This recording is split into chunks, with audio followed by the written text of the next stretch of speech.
សេដ្ឋកិច្ចនៅក្នុងជីវភាពជាក់ស្ដែងប្រចាំថ្ងៃគឺជាប្រភេទសេដ្ឋកិច្ចដែលគេមិនអើពើបញ្ចូលទៅក្នុងប្រព័ន្ធអប់រំឡើយខ្ញុំនិយាយបែបនេះក៏ព្រោះតាមរយៈបទពិសោធន៍នៅក្នុងការដើរបង្រៀនតាមសិក្ខាសាលាជាច្រើននៅជុំវិញពិភពលោកជាញឹកញាប់ខ្ញុំតែងតែជួបនឹងបុគ្គលដែលមានការអប់រំខ្ពស់មានដូចជាវិជ្ជបណ្ឌិតមេធាវីបុគ្គលិកជាន់ខ្ពស់នៅបណ្ដាក្រុមហ៊ុននានានិងសូម្បីតែអ្នកជំនួញធំៗដែលអ្នកទាំងអស់នោះមិនទាន់ដឹងច្បាស់នៅឡើយអំពីរបៀបគ្រប់គ្រងហិរញ្ញវត្ថុរបស់ខ្លួនកាន់តែហួសចិត្តទៀតនោះគឺថាជនទាំងនេះសុទ្ធតែជាបុគ្គលមានចំណេះដឹងជ្រៅជ្រះមានសមត្ថភាពរហូតដល់អាចយល់បាននៅរបាយការណ៍ហិរញ្ញវត្ថុដ៏ស្មុគស្មាញប៉ុន្តែពួកគេហាក់ដូចជាមិនយល់អំពីសេដ្ឋកិច្ចប្រចាំថ្ងៃឡើយពោលគឺសេដ្ឋកិច្ចមួយយ៉ាងស្ដីអំពីរបៀបដើម្បីក្លាយទៅជាអ្នកឯករាជ្យខាងផ្នែកហិរញ្ញវត្ថុព្រោះតែមិនចេះជាលទ្ធផលពួកគេក៏មិនបានបង្ហាត់សេដ្ឋកិច្ចជាមូលដ្ឋាននឹងទៅកាន់កូនរបស់ពួកគេផងដែរដូច្នេះទៅពីមួយជំនាន់ទៅមួយជំនាន់មនុស្សនៅតែមិនដឹងអំពីអាថ៌កំបាំងនេះដែលអាថ៌កំបាំងនេះហើយគឺជាប្រព័ន្ធសេដ្ឋកិច្ចសេរីនឹងឯងដូច្នេះសូមស្ដាប់ខ្ញុំព្រោះខ្ញុំនឹងចំណាយពេលមួយចំនួនដើម្បីបង្ហាញអ្នកអំពីរបៀបចាត់ចែងលុយកាក់ដើម្បីបង្កើតទ្រព្យសម្បត្តិច្បាប់70-30ច្បាប់នេះអ្នកត្រូវរៀនរស់លើទឹកប្រាក់ចំនួន 70% នៃប្រាក់ចំណូលដែលនៅសល់បន្ទាប់ពីការចាត់ចែងរួចការចំណាយតែ 70% គឺមានសារៈសំខាន់ខ្លាំងណាស់ព្រោះវាមានឥទ្ធិពលលើរបៀបដែលអ្នកចាត់ចែងប្រាក់ចំណូល 30% ទៀតដែលនៅសល់ 70% នេះត្រូវតែចំណាយលើរបស់ដែលចាំបាច់មិនមែនលើរបស់ដែលឆើតឆាយនោះទេចុះនៅសល់ 30% ទៀតតើត្រូវធ្វើយ៉ាងដូចម្តេចឥឡូវចូលចាត់ចែងប្រាក់ចំណូល 30% ទៀតដូចតទៅទី1 10% នៃប្រាក់ចំណូល 30% នេះគឺត្រូវប្រើសម្រាប់ធ្វើទានការធ្វើទានជាសកម្មភាពផ្ដល់ត្រឡប់ទៅវិញទៅឲ្យសហគមន៍ដែលអ្នករស់នៅដើម្បីជួយដល់ជនដែលកំពុងខ្វះខាតខ្ញុំជឿថាការចែករំលែកប្រាក់ចំណូល 10% ពីចំណូលដែលអ្នកនៅសល់បន្ទាប់ពីចាត់ចែងរួចគឺជាចំនួនសមរម្យល្អណាស់អ្នកអាចឲ្យច្រើនឬតិចជាងនេះអាស្រ័យទៅលើផែនការហិរញ្ញវត្ថុរបស់អ្នក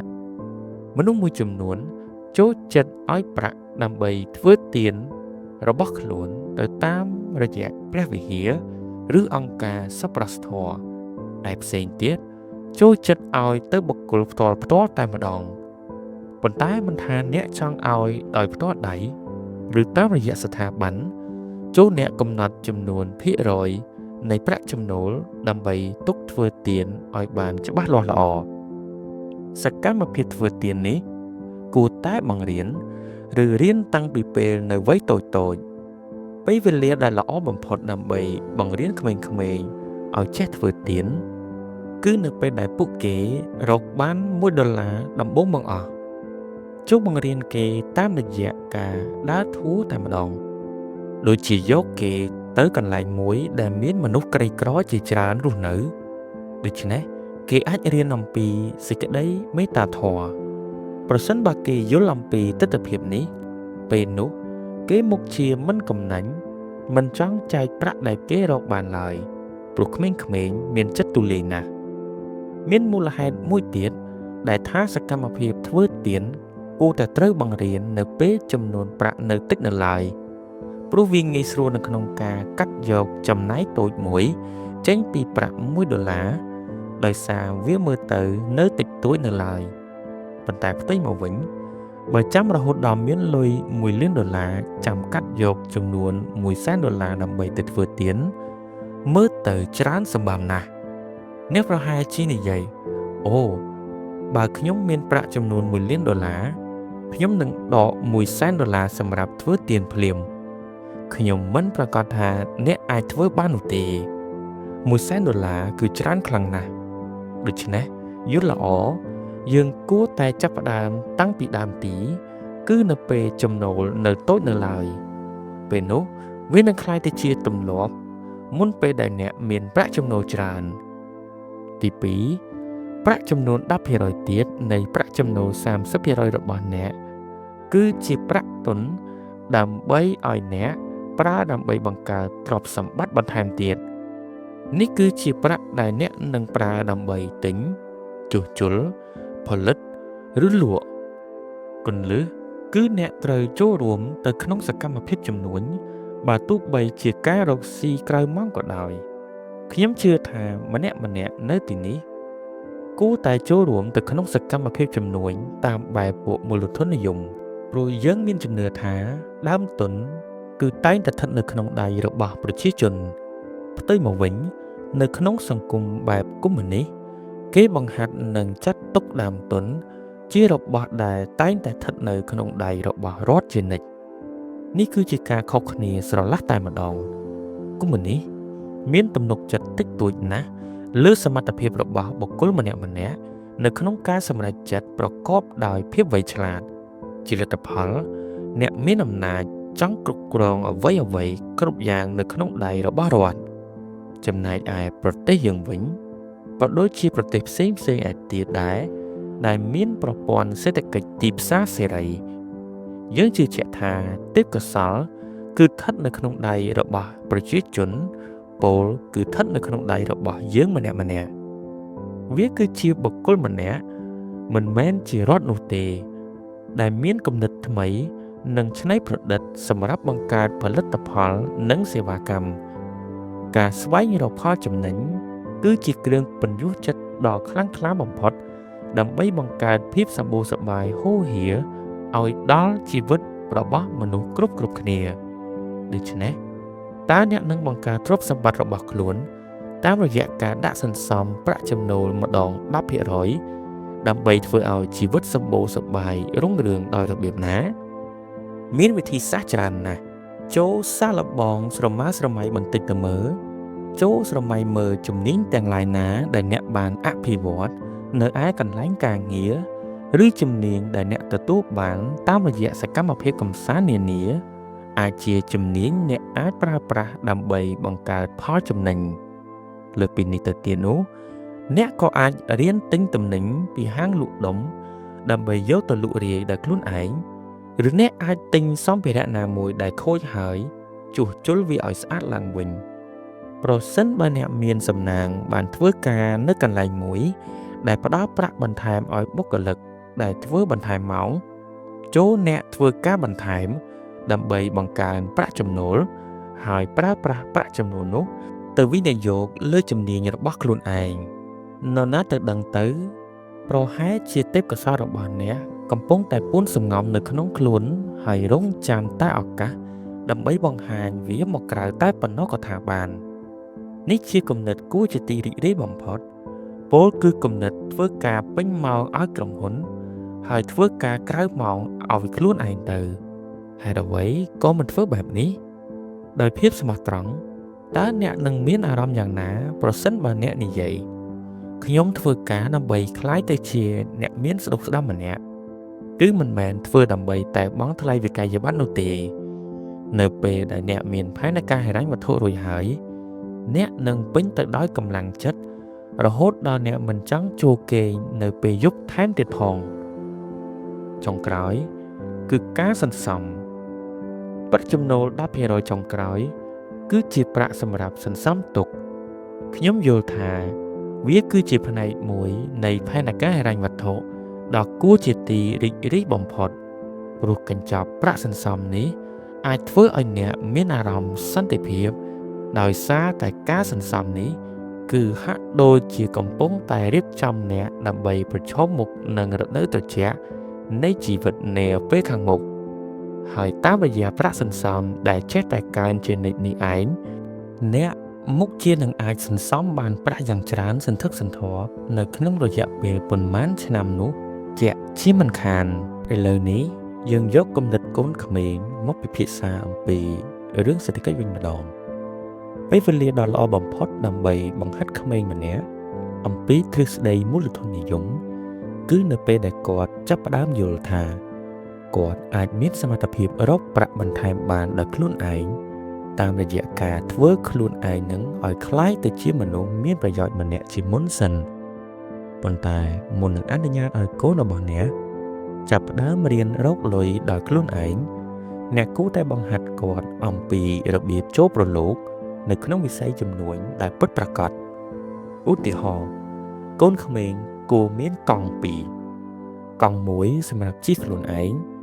ឯកង់មួយទៀតគឺសម្រាប់ជួលតាមរយៈការនេះក្មេងនឹងអាចចាប់ផ្ដើមយល់អំពីអ្វីទៅ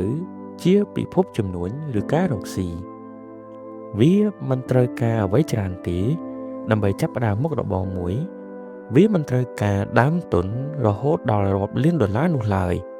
ហើយអ្វីដែលនឹងគួរឲ្យរីករាយថែមទៀតនោះគឺការបង្កើតសេវាកម្មជួលកង់នេះនឹងធ្វើឲ្យក្មេងបានចេះដឹងអំពីគោលការណ៍គ្រឹះជាមូលដ្ឋានដើម្បីអាចគ្រប់គ្រងរោងចក្រនាពេលខាងមុខថែមទៀតផងនេះគឺជាគំនិតមួយទៀតចូលបង្ហាញក្មេងៗអំពីរបៀបទិញសាប៊ូមួយដបនៅក្នុងតម្លៃ$2ហើយលក់ចេញទៅវិញនៅក្នុងតម្លៃ$3ពោលគឺណែនាំឲ្យគាត់លក់ទៅឲ្យអ្នកជិតខាងមិនចាំបាច់ទៅកន្លែងណាឆ្ងាយនោះទេមូលធននិយមគឺជាសកម្មភាពរកប្រាក់ចំណេញ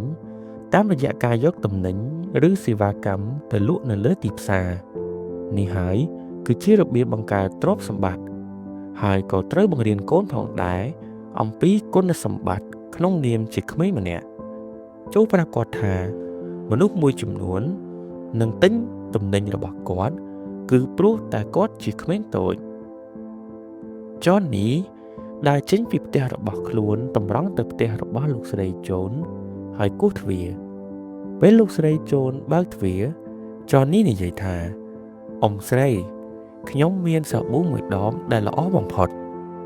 ម៉ាក់របស់ខ្ញុំប្រើវារាល់ថ្ងៃហើយមនុស្សជាច្រើនដែលខ្ញុំស្គាល់ក៏ប្រើសាប៊ូនេះដែរប្រហែលជាលោកអ៊ំត្រូវការវាដែរវាតម្លៃតែ$3ប៉ុណ្ណោះខ្ញុំគឺជាអ្នកជិតខាងរបស់អ៊ំខ្ញុំមិនកុហកអ៊ំទេហើយណាមួយខ្ញុំគឺជាក្មេងមិនចេះកុហកឡើយលោកស្រីជូនតបវិញថាចននេះអ៊ំពេញចិត្តដែលឯងមករកអ៊ំគិតថាផលិតផលរបស់ឯងគឺល្អមែនប៉ុន្តែប្រាប់ឯងតាមត្រង់ចុះអ៊ំមានសាប៊ូច្រើនណាស់ទៅហើយអញ្ចឹងខ្ញុំសូមចូលមើលបន្តិចមកចននេះនិយាយហើយទាមទារចង់ចូលទៅមើលនៅក្នុងផ្ទះរបស់លោកស្រីជូនក្មេងៗតែងដឹងពីរបៀបយកឈ្នះពីប្រកែកគឺពួកគេមិនចេះគួរសមចាំឲ្យគេអញ្ជើញឡើយលោកស្រីជូនក្រោយពីដឹងថាការប្រកែករបស់គាត់មើលទៅដូចជាមិនអាចជួយបានគាត់ក៏និយាយអូខេអ៊ំព្រមធ្វើជាអតិថិជនរបស់ឯងចុះចននេះរត់ត្រឡប់ទៅផ្ទះវិញទាំងសប្បាយចិត្តវានិយាយខ្ញុំមានលុយចាយ$3ហើយពេលនោះអ្នកត្រូវរំលឹកគាត់ថាប្រសិនបើចាយលុយទាំង$3នេះជំនួយរបស់កូននឹងដួលជាក់ជាមិនខានចននេះដកដង្ហើមធំនៅក្នុងអារម្មណ៍ហើយអន់ចិត្តបន្តិចបន្តួចហើយក៏និយាយថាខ្ញុំយល់អ្វីដែលប៉ានិយាយហើយប៉ុន្តែអ្នកត្រូវបញ្យល់គាត់បន្ថែមទៀតទី1ខ្លួនឯងត្រូវតែដកលុយ$2ដើម្បីទៅទិញសាប៊ូមួយដបទៀតគឺមិនត្រូវចាយលុយជាដើមទុននេះជាដាច់ខាតត្រូវតែទុកលុយដើមទុនឲ្យបានល្អជាទីបំផុតខ្លួនឯងគិតមើលកសិករម្នាក់ដែលហូបស្រូវដែលជាគ្រាប់ពូជរបស់ខ្លួនតើគាត់គឺជាកសិករប្រភេទណាគឺជាកសិករល្ងងខ្លៅមែនទេដូច្នេះដើមទុនដែលជាលុយជាគ្រាប់ពូជត្រូវតែការពារកុំឲ្យបាត់បង់ព្រោះវាគឺជាឱកាសតែមួយគត់ដើម្បីខ្លួនឯងអាចប្រមូលផលលើក្រោយចននេះមិនអាចប្រកែកនឹងការបញ្យល់របស់អ្នកបានឡើយដូច្នេះនៅបន្ទាប់ពីការពិចារណាគាត់ក៏និយាយថាអូខេខ្ញុំនឹងដកលុយ$2ទុកដើម្បីមានលុយរកស៊ីបន្តទៀតនិងដើម្បីអាចរកប្រាក់ចំណេញ$1ផ្សេងទៀតប៉ុន្តែខ្ញុំអាចចាយលុយចំណេញ$1នេះបានមែនទេប៉ាឥឡូវនេះគឺជាឱកាសល្អសម្រាប់អ្នកដើម្បីពន្យល់ចននេះអំពីភាពខុសគ្នា រវាងអ្នកក្រនិងអ្នកមានអ្នកបញ្យល់គាត់ថាបើកូនឯងចាយប្រាក់ចំណេញទាំងអស់កូនឯងនឹងដាច់ដៃនិងលែងសប្បាយទៀតមិនខានចុះនេះមើលទៅដូចជាមិនយល់ទេដូច្នេះអ្នកត្រូវយកគាត់ទៅសហគមន៍មួយដែលក្រីក្របំផុតនៅក្នុងតំបន់របស់អ្នកហើយសួរគាត់ថាតើកូនចង់រស់នៅដូចជាពួកគាត់ដែរទេចុះនេះច្បាស់ជាឆ្លើយថាអត់ទេអញ្ចឹងមិនត្រូវចាយ$1ទាំងអស់នេះទេចុះខ្ញុំត្រូវចាយ$1នេះដោយរបៀបម៉េចចុះនេះបានសួរបកទៅវិញទី1កូនឯងត្រូវបង់ពន្ធជូនរដ្ឋជាមុនសិនហើយការនេះគឺមិនពិបាកទេសម្រាប់ក្មេងព្រោះពួកគេទិញរបស់អ្វីមួយគេបានគិតពន្ធចូលទៅក្នុងទំនិញនោះរួចជាស្រេចទៅហើយបន្តមកទៀតត្រូវរំលឹកចននេះអំពីសារៈសំខាន់នៃការធ្វើទានពេលរំលឹកគាត់ចននេះនឹងចងចាំអូមែនហើយនេះគឺប្រាក់10សេនដើម្បីជួយជនដែលខ្វះលទ្ធភាពហើយឥឡូវនេះតើខ្ញុំអាចចាយលុយដែលនៅសេសសល់បានទេមិនតាន់ទេអ្នកត្រូវឆ្លើយកូននឹងនៅតែដាច់ដៃហើយមិនសប្បាយចិត្តបើកូនឯងចាយលុយទាំងអស់ដែលនៅសល់អូខេអញ្ចឹងតើត្រូវធ្វើមិនទៀតចននេះកាន់តែមួម៉ៅហើយបន្ទាប់មកត្រូវដកយក10សេនទៀតពីប្រាក់$1នេះហើយប្រើវាដើម្បីបង្កើតជាប្រាក់ទុនបើចេះតែដកយក10សេនចេញពីប្រាក់$1នីមួយៗ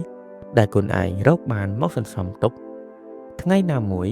កូនឯងនឹងមានប្រាក់គ្រប់គ្រាន់ដើម្បីទិញសាប៊ូរហូតបានទៅដល់2ដបឯណោះ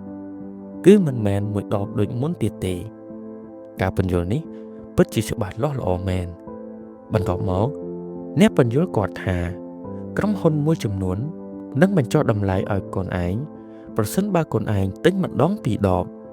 ប្រសិនបើកូនឯងទិញបាន2ដបពួកគេនឹងលក់ក្នុងតម្លៃតែ$3និង80សេនតែប៉ុណ្ណោះចននេះចាប់ផ្ដើមរីករាយវ៉ាវហើយគាត់ស្រែក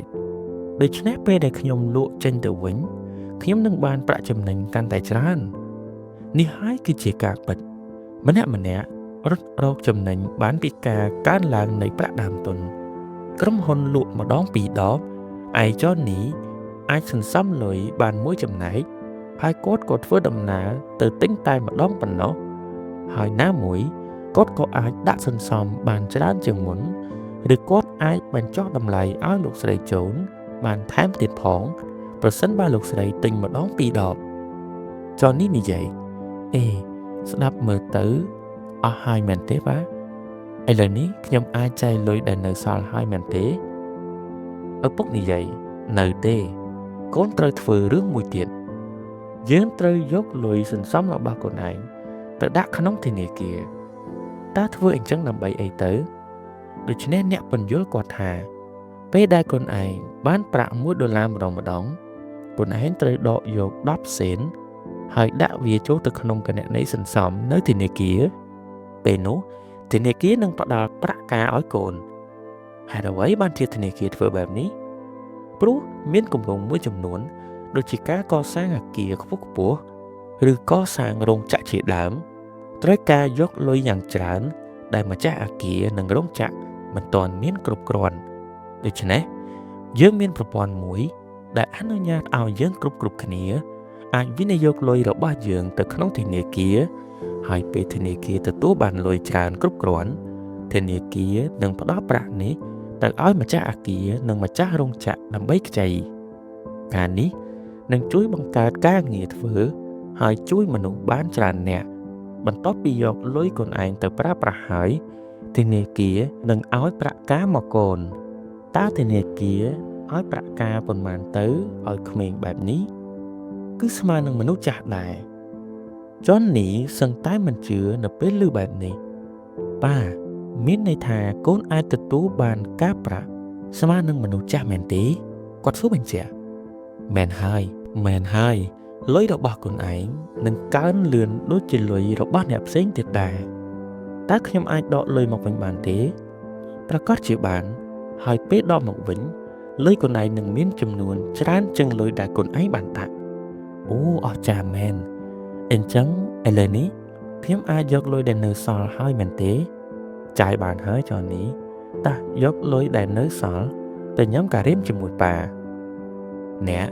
ប្រហែលជាបានដឹងអំពីរូបមន្តនេះហើយមើលទៅប៉ុន្តែនៅពេលដែលខ្ញុំបានជួបលោកឈោកាលពីខ្ញុំនៅអាយុ25ឆ្នាំខ្ញុំនៅឆោតល្ងងដូចជាចុះនេះអញ្ចឹងខ្ញុំកើតសេចក្តីងឿងឆ្ងល់ថាហេតុអ្វីបានជាយុវវ័យមិនត្រូវបានគេបង្រៀនអំពីរបៀបបង្កើតផែនការហិរញ្ញវត្ថុដើម្បីคล้ายខ្លួនជាអ្នកមានម្នាក់បើអ្នកមានកូនអ្នកគួរតែបង្រៀនគាត់អំពីផែនការបង្កើតទ្រព្យសម្បត្តិនេះចូលបង្ហាញគាត់ថាបើគាត់ចាប់ផ្ដើមប្រើរូបមន្ត70-30នេះនៅពេលដែលគាត់នៅក្មេងនៅឡើយគាត់នឹងមានលុយចាយគ្រប់គ្រាន់នៅពេលដែលគាត់ចូលដល់អាយុ40ឆ្នាំជាក់ជាមិនខានពេលនោះគាត់មុខជាអាចចំណាយពេលវេលានៃជីវិតរបស់គាត់ដែលនៅសេសសល់ដើម្បីធ្វើអ្វីដែលខ្លួនចង់ធ្វើសូមអនុញ្ញាតផ្ដល់ឲ្យអ្នកនៅនិយមន័យនៃពាក្យមាននិងពាក្យក្រអ្នកក្រគឺជាមនុស្សដែលចាយប្រាក់របស់ខ្លួនជាមុនបន្ទាប់មកទើបសន្សំប្រាក់ដែលនៅសល់អ្នកមានគឺជាមនុស្សដែលដកប្រាក់មកសន្សំជាមុនសិនបន្ទាប់មកទើបចាយប្រាក់ដែលនៅសល់ប្រាក់គឺមានចំនួនដូចគ្នាប៉ុន្តែការគិតគឺខុសគ្នាទាំងស្រុងកាលពី20ឆ្នាំមុនមានមនុស្ស2នាក់រកប្រាក់ចំណូលបាន$100ក្នុងមួយខែហើយពួកគេទាំងពីរនាក់ទទួលបានការដំឡើងប្រាក់ខែក្នុងចំនួនស្មើគ្នា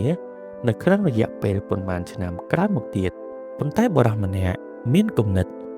ចាយសិនចាំសន្សំប្រាក់ដែលនៅសល់ឯបុរសម្នាក់ទៀតមានគំនិតដកសន្សំសិនចាំចាយប្រាក់ដែលនៅសល់សប្តាហ៍ថ្ងៃនេះប្រសិនបើស្គាល់មុខពួកគេទាំងពីរនាក់អ្នកប្រកាសជាហៅម្នាក់ថាជាអ្នកក្រឯម្នាក់ទៀតជាអ្នកមានមិនខានការសន្សំគឺជាវិន័យហើយវាមិនខុសពីវិន័យផ្សេងទៀតនោះទេវាមានប្រសិទ្ធភាពបន្តិចម្ដងសឹងតែមិនដឹងខ្លួនឡើយនៅចុងថ្ងៃនីមួយៗចុងសប្តាហ៍ឬសូម្បីតែនៅចុងខែនីមួយៗលទ្ធផលរបស់វាសឹងតែមិនអាចកត់សម្គាល់ឃើញបានប៉ុន្តែបើនៅក្នុងរយៈពេល5ឆ្នាំភាពខុសប្លែកនឹងលេចចេញយ៉ាងច្បាស់ក្រឡែតហើយបើក្នុងរយៈពេល10ឆ្នាំវិញអ្វីនឹងមានការខុសប្លែកគ្នាទាំងស្រុងតែម្ដងនេះគឺជាទស្សនវិជ្ជាអស្ចារ្យបំផុតមួយដែលយើងអាចរៀនពីពពួកសត្វដ៏តូចមួយគឺសត្វស្រមោចគេហៅវាថាទស្សនវិជ្ជារបស់សត្វស្រមោចអ្នកប្រកាសជាបានស្គាល់សត្វស្រមោចមានប្រយោគមួយនៅក្នុងគម្ពីរ Bible បាននិយាយឲ្យមនុស្សគ្រប់គ្នាជាពិសេសមនុស្សខ្ជិលឲ្យរៀនតាមសត្វស្រមោចថែមទៀតផងស្រមោចគឺជាសត្វពិសេសដោយលក្ខណៈពិសេសពីរយ៉ាងទី1សត្វស្រមោចមិនដែលចុះចាញ់ឡើយប្រសិនបើវាតម្រង់ក្បាលទៅទិសណាមួយហើយអ្នកដាក់របស់បាំងឬដាក់របស់កាត់មុខរបស់វានឹងព្យាយាមឡើងឬព្យាយាមលូនឬព្យាយាមដើរវាងរបាំងនោះបើអ្នកដករបាំងចេញវានឹងទៅមុខបន្តទៀតហើយបើអ្នកដាក់របាំងមួយទៀតវានឹងរកផ្លូវដើរផ្សេងទៀតព្យាយាមឡើងម្ដងទៀតលូនម្ដងទៀតឬដើរវាងម្ដងទៀតតើស្រមោចនឹងព្យាយាមរហូតដល់ពេលណាគឺព្យាយាមរហូតដល់ពេលវាស្លាប់ព្រោះស្រមោចមិនដែលបោះបង់ឡើយចំជាមេរៀនមួយល្អមែនលក្ខណៈទី2ធ្វើឲ្យសត្វស្រមោចខ្លាចជាសត្វពិសេសមួយសាកល្បងទីទៅមើលថាតើសត្វស្រមោចធ្វើអ្វីខ្លះនៅក្នុងរដូវក្តៅមែនហើយគឺស្រមោចរៀបចំផែនការរកអាហារដើម្បីត្រៀមខ្លួនសម្រាប់រដូវរងាដែលនឹងចូលមកបន្ទាប់ពីរដូវក្តៅហើយតើស្រមោចនឹងប្រមូលចំណីច្រើនប៉ុន្មានដើម្បីត្រៀមខ្លួនសម្រាប់រដូវរងាគឺពួកវាប្រមូលច្រើនបំផុតតាមតែអាចធ្វើទៅបានតាមពិតជាសត្វដ៏ឆ្លៀសវៃមែនតើអ្នកនៅចាំរឿងព្រេងស្ដីអំពីសត្វអរីដែរឬទេសត្វអរីសើចចំអកឲ្យសត្វស្រមោចដែលគិតតែពីដើរប្រមូលគ្រាប់ធញ្ញជាតិពេញមួយរដូវក្តៅដែលជារដូវសម្រាប់លំហែកាយហើយខ្លួនឯងគិតតែពីលោតច្រៀងសប្បាយដោយគ្មានខ្វល់អំពីអនាគតឡើយនៅពេលរដូវរងាចូលមកដល់សត្វអរីដាច់ពោះស្លាប់ឯស្រមោចវិញ មានម្ហូបអាហារយ៉ាងច្រើនសម្រាប់ស៊ីភាពខុសគ្នារវាងមាននិងក្រគឺមិនអាស្រ័យលើបរិមាណដែលអ្នករកបាននោះទេផ្ទុយមកវិញវាអាស្រ័យទៅលើថាតើអ្នកប្រើរបស់ដែលរកបានដោយរបៀបណាហើយជំរើសគឺជារបស់អ្នក